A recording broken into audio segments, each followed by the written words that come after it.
Hello बच्चों, good evening. कैसे? बढ़िया हैं। चलिए स्टार्ट करते हैं lecture number 7 scalar vector chapter का। आज होगा डिस्कशन ऑर्थोगोनल वेक्टर के बारे में। ठीक है, हेडिंग दिख रहा होगा, ऑर्थोगोनल यूनिट वेक्टर नहीं तो ऑर्थोगोनल वेक्टर, दोनों सेम ही बात है। उसके बारे में बात करेंगे, क्या होता है ऑर्थोगोनल वेक्टर। ठीक है, चलिए फिर देखते हैं। लास्ट क्लास में क्या पढ़े थे, याद है? हमने लास्ट क्लास में देखा था कि कैसे हम लोग प्रॉपर्टीज होती हैं वेक्टर एडिशन की प्रॉपर्टीज देखे थे, एसोसिएटिव, डिस्ट्रीब्यूटिव, कम्यूटेटिव, है ना। उसके बाद मैंने बताया था आपको कि कैसे वेक्टर को रिजल्व करते हैं। ठीक है, समझ में आया? ये सब एक और बताया था बात, इक्विलिब्रेंट, है ना। इक्विलिब्रेंट किसको बोलते हैं उसके बारे में मैंने आपको बताया था। ठीक है, वो आप समझ गए वो सब तीनों। आगे बढ़ते हैं, बात करेंगे ऑर्थोगोनल वेक्टर या फिर ऑर्थोगोनल यूनिट वेक्टर के बारे में। तो पहले मैं काम करता हूं, आपको यूनिट वेक्टर के बारे में याद दिलाता हूं। यूनिट वेक्टर क्या होता था? वह वेक्टर जिसके पास सिर्फ और सिर्फ डायरेक्शन हो, ठीक है, और मैग्नीट्यूड कितनी हो, 1 हो। मतलब सॉरी, ऐसे नहीं बोलना चाहिए। यूनिट वेक्टर किसको बोलते हैं? The vector which has magnitude as unit या फिर which has unit magnitude and direction। ठीक है, जैसे मतलब कि कोई भी वेक्टर होता है ना, ठीक है, जैसे कोई वेक्टर ए है, अब इसका कुछ मैग्नीट्यूड होता है, साथ में जो डायरेक्शन होता है, ठीक है, ये डायरेक्शन शो करता है, इसी को हम बोलते हैं यूनिट वेक्टर। ठीक है, तो यूनिट वेक्टर का सिर्फ काम क्या होता है? तो वो उस पार्टिकुलर वेक्टर का डायरेक्शन बताता है और कुछ नहीं, क्योंकि उसका मैग्नीट्यूड 1 होता है। तो उसका मैग्नीट्यूड 1 होने से इस वेक्टर के मैग्नीट्यूड से मल्टीप्लाई होने से उसका कोई फर्क नहीं पड़ेगा। इसके मैग्नीट्यूड में कोई फर्क नहीं पड़ने वाला, क्योंकि यूनिट वेक्टर का मैग्नीट्यूड कितना होता है, 1। अब 1 से कोई चीज मल्टीप्लाई होता है तो वही चीज मिलता है ना। ठीक है, तो इसीलिए हम लोग बोलते हैं यूनिट वेक्टर बोलते हैं, क्योंकि इसका मैग्नीट्यूड 1 होता है और सिर्फ क्या काम आता है, इसका डायरेक्शन दिखाने का काम आता है। अब ऑर्थोगोनल क्या होता है? आप आगे मैथ्स में भी इस वर्ड सुनोगे, ऑर्थोगोनल। ठीक है, ऑर्थोगोनल मतलब होता है जब 2 लाइन या फिर 3 लाइन परपेंडिकुलर होती है ना, ठीक है, तो उसको हम लोग ऑर्थोगोनल से रिप्रेजेंट करते हैं। तो ऑर्थोगोनल यूनिट वेक्टर क्या होता है? जब हम लोग क्या करते हैं, ये एक्स एक्सिस हुआ करता है, ये वाई एक्सिस होता है और ये जेड एक्सिस होता है। ठीक है, तो एक्स वाई जेड ये तो हमारा अक्सर देखने को मिलेगा coordinate, X axis, Y axis, Z axis. जो भी बॉडी, जो भी कुछ हमारा फोर्स होगा, उन सभी एक्स वाई जेड के कंपोनेंट में ही दिखाई पड़ेंगे। ठीक है, आने वाले समय में हर एक चीज हमारा एक्स वाई जेड के ऊपर चलेगा। ठीक है, तो उसको हम लोग समझने के लिए X axis, Y axis, Z axis को डायरेक्शन को बताने के लिए हम लोग ऑर्थोगोनल यूनिट वेक्टर का यूज करते हैं। जैसे एक्स एक्सिस को रिप्रेजेंट किया जाता है आई कैप से, कैप लग गया मतलब यूनिट वेक्टर। तो और आई अगर लिखा हुआ है और उसके ऊपर कैप लगा हुआ है, तो आप आज से समझ जाएंगे। सपोज कोई लिख दिया हो 5 न्यूटन आई कैप, ठीक है, तो आप इतना इस बात से इसको देख करके आप समझ जाएंगे कि जो फोर्स लग रहा है ना 5 न्यूटन का, वो अलोंग एक्स एक्सिस लगा हुआ है। ठीक है, साथ में अगर कोई लिख दे 10 मीटर पर सेकेंड, कोई एक वेलोसिटी है गाड़ी का, ठीक है, ऐसे अगर यह माइनस लग जाए तो तब नेगेटिव एक्स एक्सिस, इसका नेगेटिव एक्स एक्सिस होता होगा। ठीक है, अभी कंफ्यूज नहीं करता हूं। एक्स एक्सिस को आई कैप से, वाई एक्सिस को जे कैप से और जेड एक्सिस को के कैप से रिप्रेजेंट किया जाता है।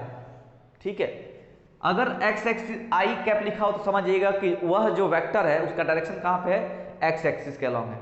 अगर कोई मैग्नीट्यूड के साथ जे कैप लिखा होगा तो समझ जाइएगा वो जो वेक्टर है उसका डायरेक्शन कहां है, वाई एक्सिस में है। अगर कोई मैग्नीट्यूड के साथ के वेक्टर लगा हो तो आप समझिएगा कहां पे है, उसका डायरेक्शन जेड एक्सिस में हो रहा है। ठीक है, माइनस लग जाएगा तो आप समझते हैं खुद, इतना समझदार तो आप खुद हैं, ठीक है, कि माइनस लग जाएगा तो माइनस एक्स एक्सिस को शो करेगा, माइनस जेड लग जाएगा तो नेगेटिव एक्सिस वाई एक्सिस को शो करेगा, माइनस जेड लग जाएगा तो नेगेटिव जेड एक्सिस को शो करेगा, ये तो आप जानते हैं, ठीक है। तो डेफिनेशन अगर लिखा जाए तो क्या लिखते हैं, unit vector, sorry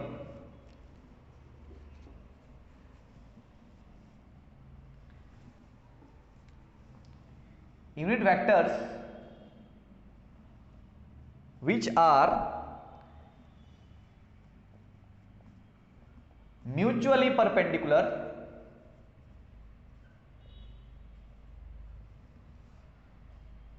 to each other is called, या फिर are called लिख दीजिए, are called ऑर्थोगोनल वेक्टर या फिर ऑर्थोगोनल यूनिट वेक्टर, ठीक है। बाकी ये है आपका रिप्रेजेंटेशन, समझ में आया, समझ गए ना। चलिए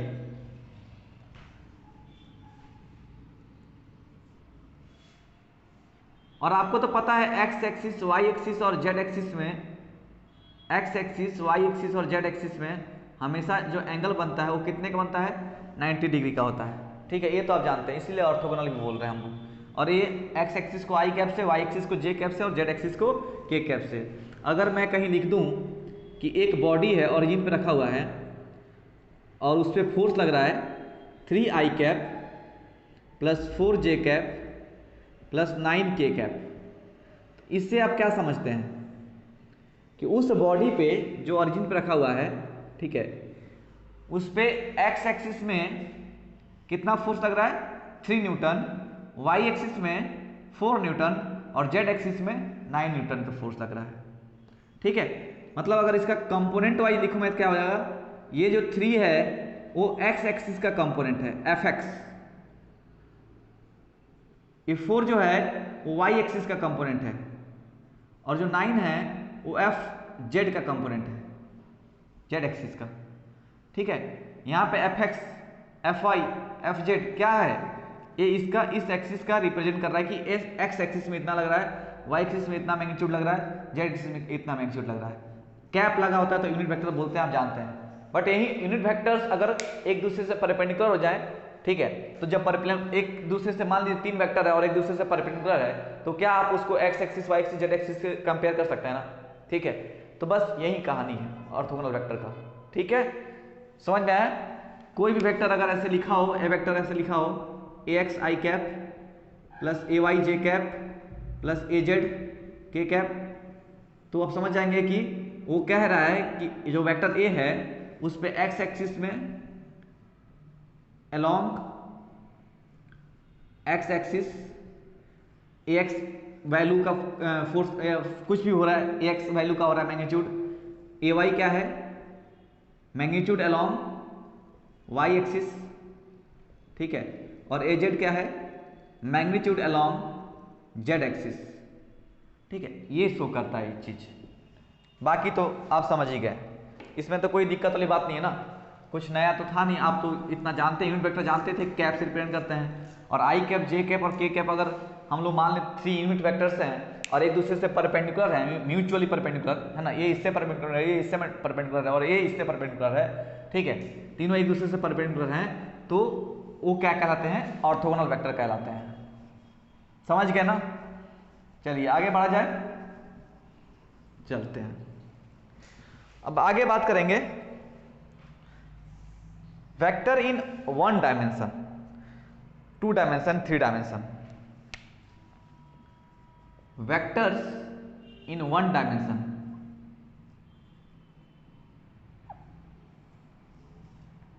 कौन सा नया बात बता रहा हूं अभी। वेक्टर इन 1 डायमेंशन करें मतलब क्या है, अगर सिर्फ मैं नहीं, एक चींटी, अगर एक चींटी मान लीजिए उसके पास ऑप्शन है, वो ओरिजिन पे है, ये एक्स है, ये वाई है और ये जेड है, ये चींटी ओरिजिन पे, ठीक है।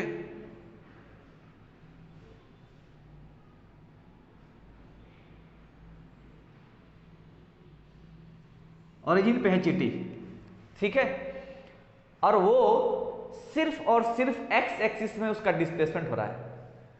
मान लीजिए किसी टाइम यहां पे 0 टाइम था, 2 सेकंड या फिर 10 सेकंड बाद आप देख रहे हैं कि चींटी चल करके यहां चली आई है,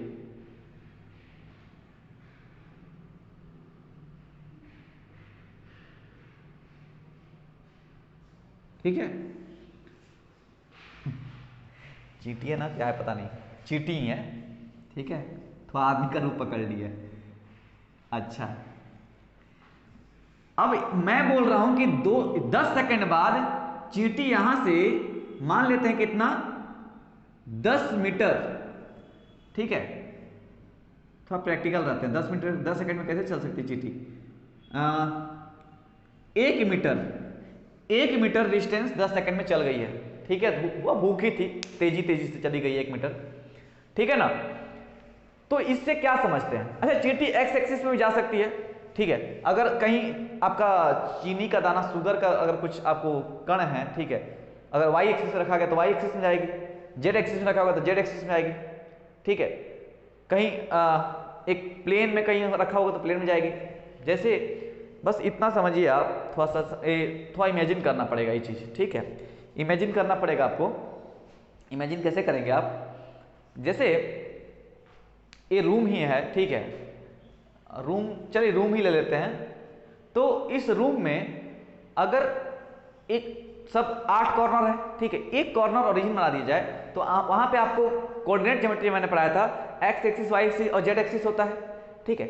अगर एकदम आपके कोना में ही कुछ गिरा हुआ है तो चींटी एक्स एक्सिस में ही जाएगी ना सिर्फ, या फिर अगर वाई एक्सिस के कोना, अगर एकदम वाई एक्सिस के ऊपर ही कहीं कुछ मीठा चीज गिरा तो वाई एक्सिस पे जाएगी, तब वो एक्स एक्सिस में नहीं जाएगी। या फिर जेड एक्सिस में रखा गया तो जेड एक्सिस में जाएगी।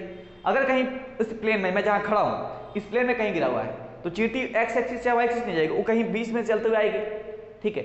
उस समय वो एक्स एक्सिस में भी डिस्प्लेसमेंट हो रहा है, वाई एक्सिस में डिस्प्लेसमेंट हो रहा है, ठीक है। तो इसको मैं थोड़ा सा अपने आपको इमेजिन कराने की कोशिश कर रहा हूं, आप रिलेट कीजिए दोनों चीज को। मैं फिलहाल बोल रहा हूं कि यहाँ एक्स एक्सिस में उसका शुगर रखा हुआ था, वो चल के गई 1 मीटर 10 सेकंड बाद, ठीक है। तो मैं बोला डिस्प्लेसमेंट कितना हुआ एक्स एक्सिस में, एस वेक्टर इक्वल टू कितना लिखाएगा, 1 आई कैप, ठीक है। चलिए मान लेते हैं 10 मिनट बाद, ठीक है, 10 मिनट ले लीजिए, 1 आप लोगों को थोड़ा अजीब लगेगा। 10 मिनट बाद वो 8 मीटर चल के गई थी, ठीक है, 8 मीटर दूरी पे था। तो यहां पे लिख दिया मैंने 8 I cap, S vector is equal to 8 I cap. इसका मतलब क्या बोल रहा है कि चींटी 8 मीटर डिस्प्लेस हुई है एक्स एक्सिस के अलॉन्ग।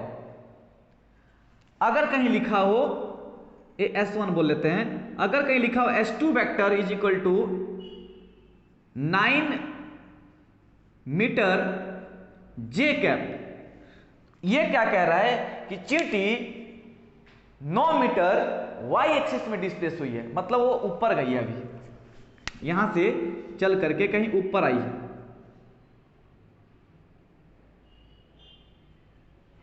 ठीक है। समझ में आया?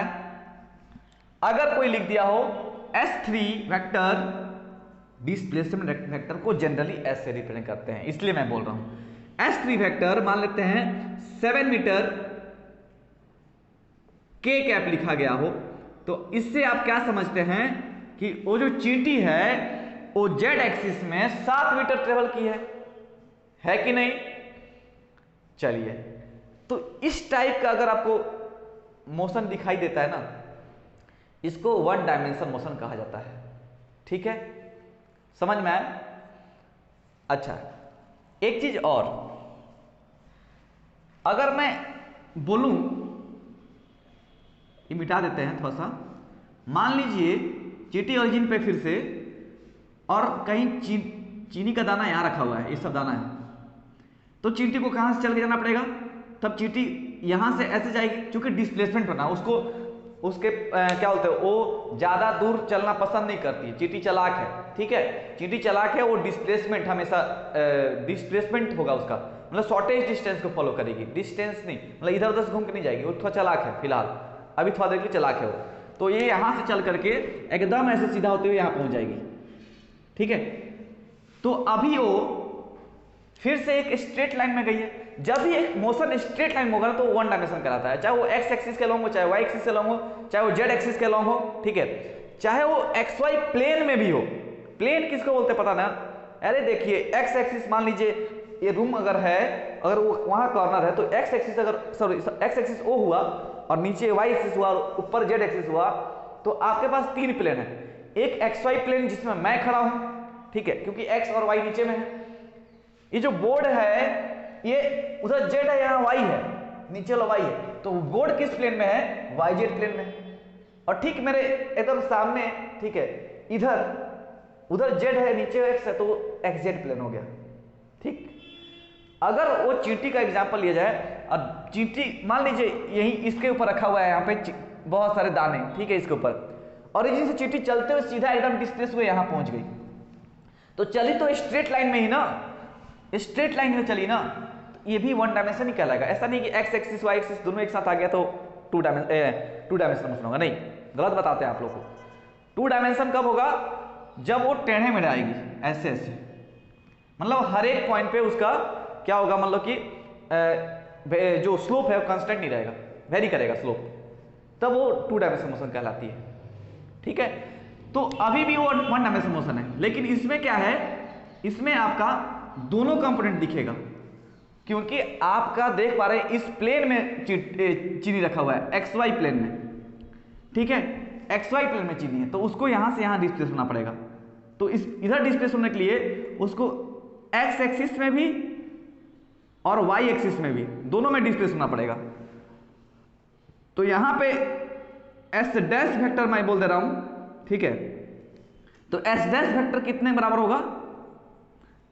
ये होगा कुछ एस एक्स आई कैप होगा और कुछ एस वाई जे कैप होगा, क्योंकि दोनों एक्सिस में उसको कवर करना पड़ेगा ना। यहां पे अगर देखेंगे तो आपको दोनों एक्सिस, एक्स एक्सिस भी दिखाई देगा, वाई एक्सिस का भी कंपोनेंट दिखाई देगा। तो चींटी एक्चुअली जो डिस्प्लेस होगी तो एक्स एक्सिस और वाई एक्सिस दोनों को कवर करते हुए पहुंचेगी, है ना। भले वो गई है इस डायरेक्शन से, लेकिन उसका कुछ कंपोनेंट एक्स में भी होगा, कुछ कंपोनेंट वाई में भी होगा, इसका कुछ पोजीशन होगा। ठीक है, एक तरीके से पोजीशन वेक्टर ही तो है, समझ पा रहे हैं। अब इस जगह तक पहुंचने के लिए आपको एक्स में और वाई में चलना पड़ेगा, तो एक्स में कितना चलेंगे? एस एक्स, वाई में कितना चलेंगे? S Y. ठीक है, उसी का जब मॉड निकाल देंगे, ठीक है, अब इसका एस वेक्टर का मॉड कितना हो जाएगा? तो एस एक्स का whole square plus S Y का होल स्क्वायर, इसका स्क्वायर प्लस इसका स्क्वायर, तो इसका हाइपोटेन्यूज का स्क्वायर वैल्यू देगा। ठीक है, उसका रूट कर देंगे तो हमारा S vector, S dash vector का हो गया, ये हो गया उसका मैग्नीट्यूड। और डायरेक्शन कैसे निकालेंगे? मान लीजिए थीटा, तो यहां से tan थीटा कितना हो जाएगा? S Y by S X, तो थीटा इक्वल टू कितना आ जाएगा? tan inverse S Y by S X. जैसे एक एग्जाम्पल लेकर समझना चाहूंगा मैं, एग्जाम्पल लेते हैं। मान लीजिए ये एक्स एक्सिस है, वाई एक्सिस है और ये जेड एक्सिस है, ये आई कैप है और ये जे कैप है और ये के कैप है। ठीक है, अब ये तो आसान था, ये सब आपके लिए आसान था, लेकिन इसमें थोड़ा सा तकलीफ होगा। ये तो आप बोल देंगे मैग्नीट्यूड डायरेक्शन है, मैग्नीट्यूड डायरेक्शन है, मैग्नीट्यूड डायरेक्शन है। अब एक चींटी यहां से यहां चल के जा रही है इस तरीके से, ठीक है, इस पे पहुंची तो एक डिस्प्लेसमेंट हुआ, ये एस डैश वेक्टर बना। मान लेते हैं चींटी को ये जहां पहुंची वहां पे कोऑर्डिनेट था 5,4, तो आप समझ सकते हैं, आप कह सकते हैं कि चींटी एक्स एक्सिस में कितना चली? 5, वाई एक्सिस में कितना चली? 4। ठीक है, तो जो एस डैश वेक्टर लिखाएगा उसमें आप कह सकते हैं कि आई कैप के साथ कितना मैग्नीट्यूड रहा? तो ये हमारा 5 रहा, और यही तो हमारा एस एक्स है, और ये हमारा कितना है? एस वाई है, मतलब वाई का मैग्नीट्यूड, वाई में चला हुआ वैल्यू, ये एक्स में चला हुआ वैल्यू 5, ये वाई में चला हुआ वैल्यू 4। तो यहां पे क्या लिखेंगे? पीछे में 5 आई कैप, ठीक है, और दूसरा वेक्टर ऐसा है, ये वाला है। जैसे आपको याद था, आप ये भी तो जानते हैं कि जैसे मान लेते हैं चींटी इसी एक और चीटी थी, बेवकूफ़ थी, ठीक है, नहीं तो यही चीटी थी, पहले ऐसे गई और फिर ऐसे गई। तो हम लोग अगर बोले कि उसका डिस्प्लेसमेंट कितना था, तो डिस्प्लेसमेंट तो हमारा ये डिस्टेंस देता है ना, डिस्प्लेसमेंट तो यहीं से ही होगा ना, ठीक है। हम तो बात करें डिस्प्लेसमेंट वेक्टर का, तो इस चीटी के लिए जो यहाँ से यहाँ गई, यहाँ से आ गई है, तो यहाँ से कितना, ये कुछ एक्स एक्सिस में पहले चली होगी, तब तो यहाँ पहुँची होगी, और फिर लेफ्ट टर्न लेकर 90 डिग्री पे तो वाई एक्सिस में गई होगी, तब वो 5,4 चली, तब उस कोऑर्डिनेट पे पहुंची जा करके 5,4 कोऑर्डिनेट पे। तो हम कह सकते हैं ना कि इसका अगर एस डैश वेक्टर है तो इधर एक्स एक्सिस में जो वेक्टर है एस एक्स वेक्टर, वो कितना है, एस एक्स वेक्टर का मॉड इंटू आई कैप। आप ऐसे भी तो लिख सकते हैं एस एक्स आई कैप, क्योंकि मैंने बताया था मॉड डाल देने से हम लोग को एस एक्स ही मिलता है, ठीक है। ये दोनों बात सेम है। और फिर एस वाई फैक्टर कितना मिलेगा, तो एस वाई फैक्टर का मॉड मतलब एस वाई इंटू जे कैप। आप यहां से इस वेक्टर को रिप्रेजेंट करने के लिए आपको क्या करना पड़ेगा, वाई का मैग्नीट्यूड और डायरेक्शन आपका कौन सा एक्सिस में जा रहा है, जेड एक्सिस में ऊपर जा रहा है, ये वाई सॉरी जेड बोल रहा हूं, वाई एक्सिस में जे कैप में जा रहा है, ठीक है। तो हम अगर एस डैश वेक्टर का एडिशन चाहते हैं, मतलब कि इसका रिजल्टेंट चाहते हैं, तो दो वेक्टर रिजल्टेंट कैसे निकालते हैं, एक वेक्टर का ऐसे, उसका इसका टेल इसके हेड से जोड़ देते हैं, जोड़ दिया मैंने। अब रिजल्टेंट वेक्टर क्या होता है, फर्स्ट के टेल को आखिरी के हेड से जोड़ दिए, ये डिस्प्लेस ये हमारा वेक्टर हो गया। हमारा ये S dash vector equal to कितना हो जाएगा, S S vector plus S Y vector. अब वेक्टर लिखे हैं तो यहाँ पे आई कैप जे कैप नहीं लिख सकते ना, जब उसका मैग्नीट्यूड लिखेंगे और तब उसके साथ डायरेक्शन लिखना पड़ेगा। तो जब इसका मैग्नीट्यूड हम लोग जानते हैं, ये कितना हो जाता है, इसको लिख देते हैं S X I cap plus S Y J cap, ठीक है। कंफ्यूजन नहीं होना, ये मैंने वेक्टर फॉर्म में लिख दिया इसको, क्योंकि ये भी तो एक वेक्टर है। यहीं से ही बात अगर खत्म हुआ रहता तो आपका क्या कहते हैं कि हाँ वो एस एक्स जो वेक्टर है वो एस एक्स आई कैप है, मतलब कि 5 आई कैप ही है, ठीक है। ये एस एक्स कितना है 5 आई कैप और एस वाई कितना है 4 जे कैप, ठीक है। अगर सिंगल सिंगल बात होता, लेकिन चीटी यहाँ से यहाँ और यहाँ से यहाँ गई है तो 5,4 कोऑर्डिनेट तक पहुंची है। तो उस समय डिस्प्लेसमेंट वेक्टर कितना, एस डैश वेक्टर कितना हो जाएगा, इन दोनों वेक्टर का समेशन, क्योंकि वेक्टर एडिशन ऐसे किया जाता है, आपको पता है, ठीक है। ट्रायंगल्स लॉ वेक्टर एडिशन आप जानते हैं। तो यहां से आप लिख सकते हैं S dash vector equal to कितना हो जाएगा, S X I cap plus S Y J cap, ठीक है। मतलब हमारे अभी जो गिवन क्वेश्चन है उसमें कितना हो जाएगा 5 आई कैप प्लस 4 जे कैप। इस क्वेश्चन के डाटा के हिसाब से हमारा 5 आई कैप और 4 जे कैप होगा, इतना समझ गया ना। अब इस वेक्टर का कुछ, अब मैग्नीट्यूड कैसे निकालते हैं दो वेक्टर का, दो वेक्टर हमारे पास अब आई कैप और जे कैप ऑर्थोगोनल वेक्टर के रूप में मिल गया है, ठीक है। उस समय आपको पहले क्या करते थे, हम लोग मैंने बोल देते थे कि एक वेक्टर ए है एक वेक्टर बी है, ठीक है, और उसको जोड़ने के लिए हम तरीका बताए थे। तो वो भी वही है, बस इतना ध्यान दीजिए, आई कैप जे कैप और के कैप में दिखेगा तो ये और आसान है। क्यों आसान है, क्योंकि पता है आपको जो एंगल बनेगा दो वेक्टर के बीच में वो हमेशा 90 डिग्री ही होगा, ठीक है। क्योंकि ऑर्थोगोनल वेक्टर हमेशा क्या होता है, एक दूसरे से परपेंडिकुलर होता है, तो ये तो और आसान है ना आपके लिए। तो आप समझ लीजिए, अगर जानते हैं कि दो वेक्टर अगर परपेंडिकुलर होता है, वेक्टर ए और वेक्टर बी परपेंडिकुलर है एक दूसरे से, ठीक है, तो इसका रिजल्टेंट क्या होता है, ये वाला होता है, ठीक है। तो हम लोग कैसे निकालते हैं, हम लोग क्या करते हैं, रिजल्टेंट क्या निकालते हैं, आर वेक्टर इक्वल टू ए का स्क्वायर प्लस बी का स्क्वायर प्लस 2ab cos 90 उसका मोड। तो cos 90 पे कितना आता है 0, तो ये पूरा टर्म 0 हो जाएगा, तो सिर्फ ए स्क्वायर प्लस बी स्क्वायर बच जाता है उसका रूट, ठीक है। यही होता है ना। तो ये दोनों वेक्टर परपेंडिकुलर हैं, आई कैप जे कैप का टर्म लिखा हुआ है, आप जानते हैं आई कैप जे कैप दोनों से परपेंडिकुलर होते हैं। तो इस वेक्टर का मैग्नीट्यूड निकालने में क्या करना पड़ेगा, आपको पता है ये भी एक वेक्टर ये भी एक वेक्टर, दो वेक्टर ऐड कर रहे हैं, तो उसका मैग्नीट्यूड कैसे निकालते हैं, तो एस डैश वेक्टर का मॉड या फिर एस डैश बोल लीजिए सिंपली, वो कितना हो जाएगा, इसका मैग्नीट्यूड का स्क्वायर प्लस इसका मैग्नीट्यूड का स्क्वायर का अंडर रूट। तो ये जाएगा 5 का स्क्वायर प्लस 4 का स्क्वायर का अंडर रूट, तो कितना हो जाएगा 25 प्लस 24 का अंडर रूट, कितना हो जाएगा 20 20 40 49 का अंडर रूट 7, ठीक है 7। ये आपको समझ गया ना, बस यही है। आप खुद देख लीजिए, यहाँ से 5 और 4 यहाँ से लेगा तो ये 7 ही आएगा।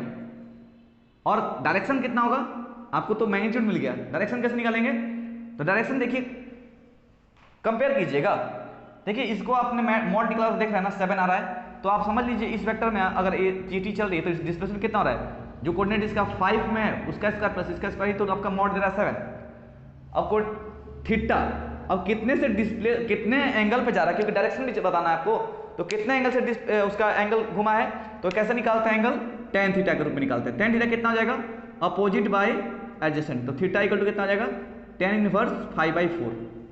ठीक है, तो 5 देखिए तो कौन सा वैल्यू है, Sx है, और 4 कौन सा है, Sy है।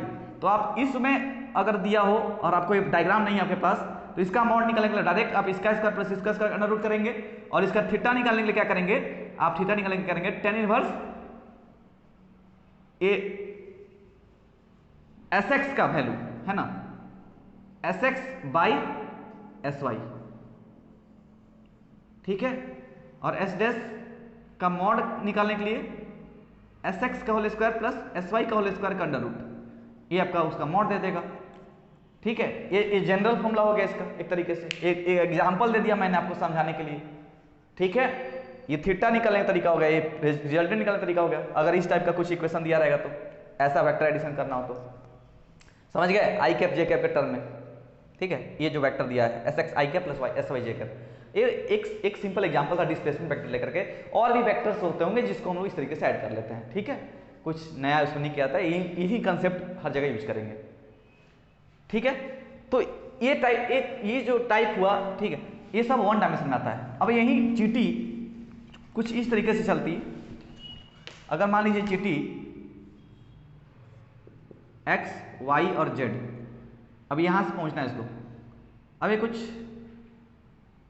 ऐसे पहुंचती, तो इसका जो हम लोग मोशन, खैर इसमें इसको तो x एक्सिस y एक्सिस के रूप में नहीं लिख सकते, हाँ डिस्प्लेसमेंट लिख सकते हैं, पर डिस्टेंस तो नहीं लिख सकते। लेकिन समझ पा रहे होंगे कि ये कैसा होगा, ये मोशन 2 डायमेंशन आता है। खैर अभी मोशन तो बात नहीं कर रहे हैं, वेक्टर इन 1 डायमेंशन बात कर रहे हैं, तो ये भी वेक्टर 1 डायमेंशन का ही होगा। ठीक है, ये भी वेक्टर 1 डायमेंशन का ही होगा, समझ में आया। लेकिन और ऐसे समझने के लिए आप क्या होता है, सब किताबों में ऐसे ही, और टीचर लोग जो आपका कॉपी चेक करेंगे वो आपको ऐसे ही बताएंगे। तो आपने क्या करना है, आपको समझ लीजिए कि आप जब आई कैप और जे कैप दिखेगा ना, दो चीज, ठीक है, जैसे Sx और Sy था, तो आप समझ इसको आप लिखिएगा 2 डायमेंशन। ठीक है, 2 डायमेंशनल वेक्टर। ठीक है, जब सिर्फ आई जे और के होगा, सिर्फ सिंगल इंडिपेंडेंट, मतलब किसी पे डिपेंड नहीं होगा, सिर्फ आई कैप, सिर्फ या फिर सिर्फ जे कैप, या फिर सिर्फ के कैप, अलग अलग मैं बात कर रहा हूँ, समझ में आ रहा है ना मैं क्या बोल रहा हूँ। सिर्फ आई कैप हो, या फिर सिर्फ जे कैप हो, या फिर सिर्फ के कैप हो, तब वो 1 डायमेंशन बोलेंगे। ठीक है, इतना माथापीची नहीं करते हैं, बस कैसे होता है समझ में आ गया आपको। और आई कैप साथ में, आई कैप और जे कैप साथ में लिखा गया हो तो, ठीक है, आई कैप, जे कैप और के कैप अगर तीनों अलग अलग लिखे गए हों, जैसे अभी तो मैंने लिखा था, दिखाया था आपको, जैसे Sx मान लीजिए 2 आई कैप लिखा गया हो, Sy 3 जे कैप लिखा गया हो, Sz 9 के कैप लिखा गया हो, तो ये सब 1 डायमेंशन मोशन के, 1 डायमेंशन मोशन बोल रहा हूँ, 1 डायमेंशन वेक्टर के एग्जाम्पल हो गए, 1 डायमेंशन वेक्टर, ये 1 डायमेंशन वेक्टर हो जाएंगे। अगर ऐसा हो S dash vector Sx I cap plus Sy J cap, इस टाइप का मोशन अगर दिख रहा हो आपको कहीं, या फिर A vector is equal to Ax I cap plus Ay J cap दिखा हो कहीं भी आपको, इस टाइप का मोशन को क्या बोलेंगे आप, 2 डायमेंशन मोशन, 2 डायमेंशन मोशन बोल रहा हूँ, 2 डायमेंशन वेक्टर बोलेंगे। ठीक है, 2 डायमेंशन आई और जे एक साथ आ रहा है। अगर ऐसा कहीं दिखे, ठीक है, आपको कहीं ऐसा दिख जाए जैसे B vector is equal to Bx I cap plus By J cap plus Bz K cap, तीनों एक साथ दिख जाए, इसको 3 डायमेंशनल वेक्टर बोलेंगे, 3 डायमेंशनल 3D वेक्टर्स। ठीक है, बस खत्म, 1 डायमेंशन, 2 डायमेंशन, 3 डायमेंशन वेक्टर का कहानी यही है। ये सब 1 वेक्टर, 1 डायमेंशनल वेक्टर, ये साथ में आई और भी हो सकता है, ऐसा नहीं कि आई जे ही हो, ऐसा भी तो हो सकता था, जैसे A वेक्टर इक्वल टू ऐसा भी तो हो सकता है Az के cap plus Ax I cap, आई के भी हो, या फिर Ay J cap plus Az आई के कैप, ये भी 2 डायमेंशन। ठीक है, ऐसा थोड़े थोड़े आई और जे ही हमेशा रहेगा, आई के नहीं तो के जे नहीं तो आई जे, ऐसा कुछ भी हो सकता है। ठीक है, कॉम्बिनेशन होना चाहिए बस, तो ये 2 डायमेंशनल वेक्टर हो जाएंगे, ये 1 डायमेंशनल वेक्टर कहला जाएंगे, और ये तीनों एक साथ हो तो 3 डायमेंशनल वेक्टर। ठीक है, इसमें इतना ही है बस आपका। ठीक है, ये सब कोई नया बात नहीं है, तो आप खुद जानते हैं 1 डायमेंशन क्या होता है, 2 डायमेंशन क्या होता है, 3 डायमेंशन क्या होता है। जब मोशन में आएंगे तो उस चीज़ को भी समझाएंगे जो आपको भी बता रहे थे, अक्सर किताबों में से दिया था, लेकिन वेक्टर के केस में आप ऐसे याद रखेंगे, आई कैप हो सिंगली आई कैप हो, चाहे सिंगली जे कैप हो, या फिर सिंगली के कैप हो। ठीक है, सिंगल प्रेजेंट हो तो 1 डायमेंशन, आई जे या फिर जे के या फिर के जे कंबाइन में अगर हो एडिशन के साथ तो उसको 2 डायमेंशन वेक्टर, और तीनों एक साथ दिखे आई जे के हो तो उसको 3 डायमेंशन वेक्टर बोल लीजिएगा। ठीक है, चलिए आगे बढ़ा जाए। पोजीशन वेक्टर तो आपको बताया था मैंने, ठीक है, पोजीशन वेक्टर आपको मैंने बता रखा था। एक होता है डिस्प्लेसमेंट वेक्टर, पोजीशन वेक्टर मैंने बता रखा था, फिर से याद दिलाता हूं। पोजीशन वेक्टर आपको याद है, जैसे एक्स एक्सिस, वाई एक्सिस, और इधर कहीं जेड एक्सिस। ठीक है,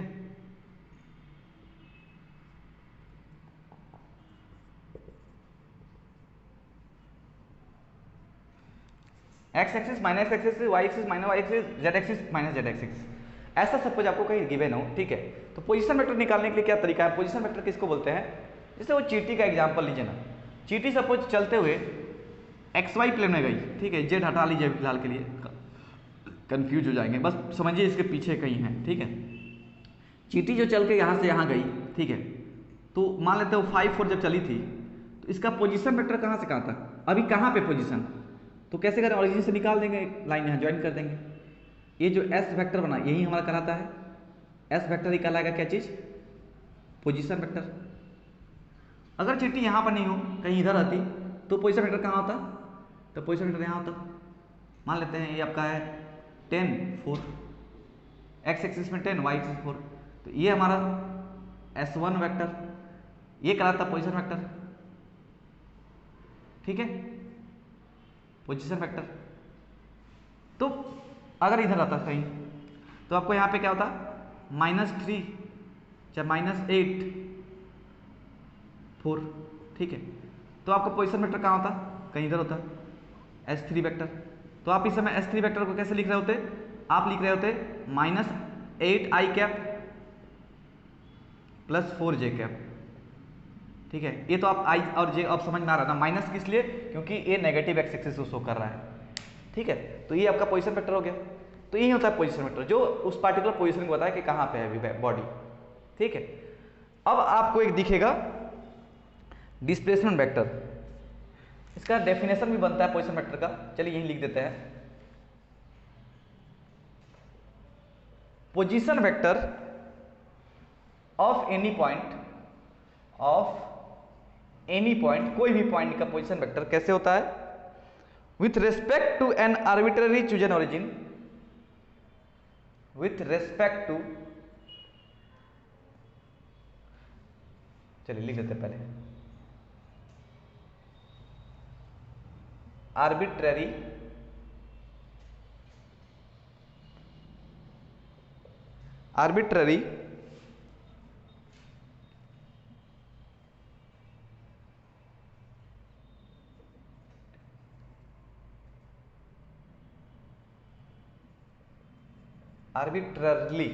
arbitrarily chosen origin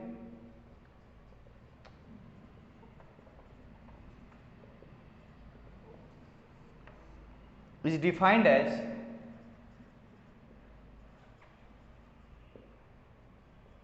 the vector which connects the origin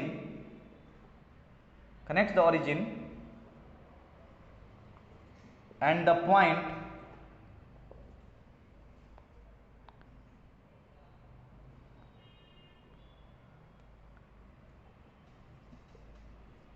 which is directed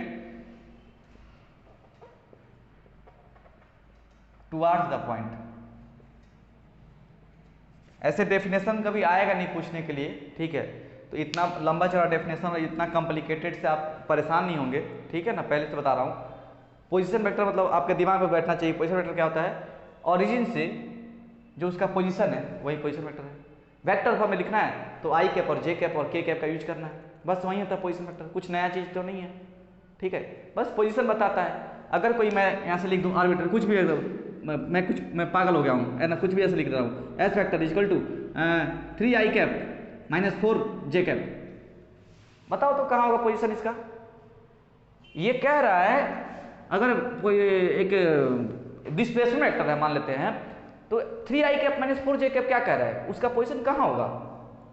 बोल रहा है कि वो 3x एक्सिस में गया है और उसके बाद 4 माइनस y एक्सिस में गया है, मतलब वो कहीं इस वाले कोऑर्डिनेट में है, मतलब 3 इधर गया है और -4 यहाँ, मतलब यहाँ पे है वो भी 3 - 4, ये है इसका पोजीशन वेक्टर। खत्म है। इतना लंबा चला डेफिनेशन याद करने की जरूरत नहीं है, ठीक है। बट आपको अच्छा लगता है डेफिनेशन याद करने में, मजा आता है आपको, ठीक है, आप बहुत अच्छा फील करते हैं तो याद कीजिए इस पे, ठीक है। लिखवा तो दिए है, इसको बैठ के याद करते रहिएगा, ठीक है। चलिए, अगर सिंपली बस समझना है कि हाँ पोजीशन वेक्टर क्या होता है तो आपको मैंने समझा दिया है। एक होता है डिस्प्लेसमेंट वेक्टर। तो डिस्प्लेसमेंट क्या होता है, जैसे अभी मार्कर यहाँ पे है, चाहे यहाँ रखा हुआ है और कुछ देर बाद यहाँ आ गया, तो यहाँ रखा गया है तो इसको अगर ओरिजिन मानूं, चलिए इसको ओरिजिन मान लेते हैं, ठीक है। यहाँ पे आपको दिख रहा होगा ये ओरिजिन पॉइंट है और ये एक्स एक्सिस है, वाई एक्सिस है, ठीक है। और मार्कर कुछ बड़ा हो जा रहा है, सपोज कुछ ये चीज़ यहाँ रखा गया है और यहाँ से मान लेते हैं किसी टाइम पे यहाँ रखा हुआ है, ठीक है। तो इसका कुछ कोऑर्डिनेट होगा, अगर ये एक्स एक्सिस है, वाई एक्सिस है, तो इसका कोऑर्डिनेट कितना लिखाएगा, इसका कोऑर्डिनेट लिखाएगा एक्स में मान लेते हैं 4 और वाई में मान लेते हैं 5। ये तो नेगेटिव है, ये नीचे है ना, ऊपर पॉजिटिव नीचे नेगेटिव, तो 4 -5। तो इसका अगर मैं पोजीशन लिखूं तो ये पोजीशन कितना लिखाएगा, मान लेते हैं S1 वेक्टर है, ये इसका डिस्प्लेसमेंट वेक्टर है, ये ला, ठीक है। पोजीशन वेक्टर एक तरीके से है, S1 वेक्टर हमारा क्या है, पोजीशन वेक्टर है, इसका पोजीशन बता रहा है। तो S1 वेक्टर नॉर्मली कैसे लिखाएगा, 4i cap sorry minus 5j cap, ठीक है। काम समझ में आ गया। अच्छा, कुछ देर बाद ये क्या हुआ, ठीक है, चलते चलते कहीं यहाँ आ गया, सपोज यहाँ आ गया, तो पोजीशन इसका कहीं यहाँ हो गया। अब मान लेते हैं एक्स एक्सिस में 7 और वाई एक्सिस में -2 हो गया, तो इसका पोजीशन अब यहाँ से कितना होगा, ये वाला पोजीशन हो जाएगा, ठीक है। तो ये मान लेते हैं S2 है, S2 वेक्टर। तो S2 वेक्टर कितना लिखाएगा, S2 वेक्टर लिखाएगा 7i कैप -2j कैप, समझ में आया। तो अगर कोई पूछे आपसे कि ये वेक्टर कितना डिस्प्लेस हुआ, मतलब ये जो पार्टिकल कितना डिस्प्लेसमेंट कितना हुआ इसका, अरे ये डिस्प्लेस हुआ है ना, यहाँ से यहाँ डिस्प्लेस हुआ है ना, ठीक है। तो ये यहाँ था पहले, अब यहाँ डिस्प्लेस हो गया, ये इसका डिस्प्लेसमेंट है, मैं सिर्फ S लिख रहा हूँ डिस्प्लेसमेंट को, ठीक है। ये आपका इसका है, ये पोजीशन वेक्टर S1 था, ये पोजीशन वेक्टर S2 है, ये डिस्प्लेस हुआ है यहाँ से यहाँ, ठीक है। पहले ये जो पार्टिकल यहाँ था इसका पोजीशन ये दिखा रहा था A वेक्टर, और जब यहाँ चला गया तो ये वेक्टर इसका डिस्प्लेसमेंट दिखा रहा था, सॉरी इसका पोजीशन दिखा रहा था S2 का। अब पूछ रहा है डिस्प्लेस कितना हुआ, तो कैसे निकालेंगे। अगर आपको थोड़ा सा भगवान दिमाग दिए हो, उसका यूज करिए, तो आपको एक चीज दिखाई देगा। आप ट्रायंगल्स लॉ वेक्टर एडिशन क्या बोले थे कि दो वेक्टर ऐड करने के लिए क्या करते हैं कि दो वेक्टर सेम ऑर्डर में हो, एक वेक्टर ए, एक वेक्टर बी, दोनों सेम ऑर्डर में हो, और थर्ड साइड अगर अपोजिट ऑर्डर में होता है, ठीक है, तो आर वेक्टर बराबर होता था ए वेक्टर प्लस बी वेक्टर, यही होता था ना, ऐसे ही करते थे ना। अगर यहां ध्यान देंगे तो आपको दिखेगा इसका डायरेक्शन कहाँ है, इधर पॉइंट कर रहा है, इधर डायरेक्शन दिखा रहा है, ठीक है। इसका डायरेक्शन कहाँ है, इधर से इधर गया तो ये डायरेक्शन होगा, ठीक है, इधर डायरेक्शन दिखा रहा है। अच्छा, इसका डायरेक्शन कहाँ है, कहीं इधर है, एरो मार्क कहाँ पे, ऐसे है। तो देखिए ना, इसमें कुछ बन रहा है क्या, ऐसा ऐसा दो सेम ऑर्डर में दिख रहा है और एक उसका अपोजिट दिख रहा है, तो इसका समेशन इस वेक्टर के बराबर होगा। मतलब कहने का यह है कि S2 वेक्टर बराबर होगा S1 vector plus S vector के। समझ रहे बात क्या? अरे देखिए ना, यही तो लगाए सेम ऑर्डर, तो अपोजिट ऑर्डर क्या देता है उसका रिजल्टेंट। सेम ऑर्डर, तो ये देखिए इधर दिख रहा है अपोजिट ऑर्डर, ये अगर ऐसे एंटी क्लॉकवाइज घूम रहा है तो ये अगर आएगा ऐसे तो क्लॉकवाइज घूमेगा, ये वाला वेक्टर ये जो दिख रहा है। तो यहां से आप क्या देखेंगे, एस वेक्टर क्या हो जाएगा, S2 vector minus S1 vector, यही तो आपका डिस्प्लेसमेंट वेक्टर हो गया, इसी को बोलते हैं डिस्प्लेसमेंट वेक्टर। बस कहानी खत्म। ऐसे डिस्प्लेसमेंट वेक्टर जब भी निकाला तो ऐसे निकाला जाता है। चेक कर लेते हैं उसमें कौन सेम ऑर्डर में और कौन अपोजिट ऑर्डर में। सेम ऑर्डर को ऐड कर देंगे तो उसका रिजल्टेंट उसका अपोजिट ऑर्डर देता है। बस यही इसी को डिस्प्लेसमेंट वेक्टर बोलते हैं। इसका भी डेफिनेशन अगर चाहें तो आप लिखा देंगे, आपको अगर अच्छा लगता हो याद करना तो याद कीजिएगा। डिस्प्लेसमेंट वेक्टर का डेफिनेशन हो जाएगा, यहाँ पे लिख देते हैं, a vector connecting the initial and final position, initial position final position, ठीक है। तो ये वेक्टर एक वेक्टर दो वेक्टर कनेक्ट कर रहा है उसको, सॉरी ये वेक्टर कनेक्ट कर रहा है इनिशियल पोजीशन फाइनल पोजीशन को, ठीक है। पोजीशन तो ये दिखा रहा था S1 और S2, देन एंड डायरेक्टेड मतलब उसका डायरेक्शन बता रहा है, directed along the direction of motion is called displacement vector। समझे क्या कह रहा है कि अगर एक वेक्टर है जो कनेक्ट कर रहा हो इनिशियल और फाइनल पोजीशन को, इनिशियल पोजीशन ये था फाइनल पोजीशन ये था, ठीक है, और कहां डायरेक्ट कर रहा हो, directed along the direction of motion. Motion कहां से कहां था, बॉडी यहां से ऐसे गया था, तो मोशन कहां पे इधर, तो देखिए डायरेक्शन मैंने ऐसे शो किया, ठीक है। इसी को हम लोग क्या बोलते हैं, डिस्प्लेसमेंट वेक्टर बोलते हैं, ठीक है। और कैसे निकालते हैं डिस्प्लेसमेंट वेक्टर, पता चल गया, यहां से आप निकाल लेंगे। अब यहां से एस वेक्टर कितना आ जाएगा, S2 vector minus S1 vector. S2 vector कितना था 7i cap minus 2j cap, minus है तो माइनस, S1 वेक्टर कितना दिया था 4i cap minus 5j cap, ठीक है।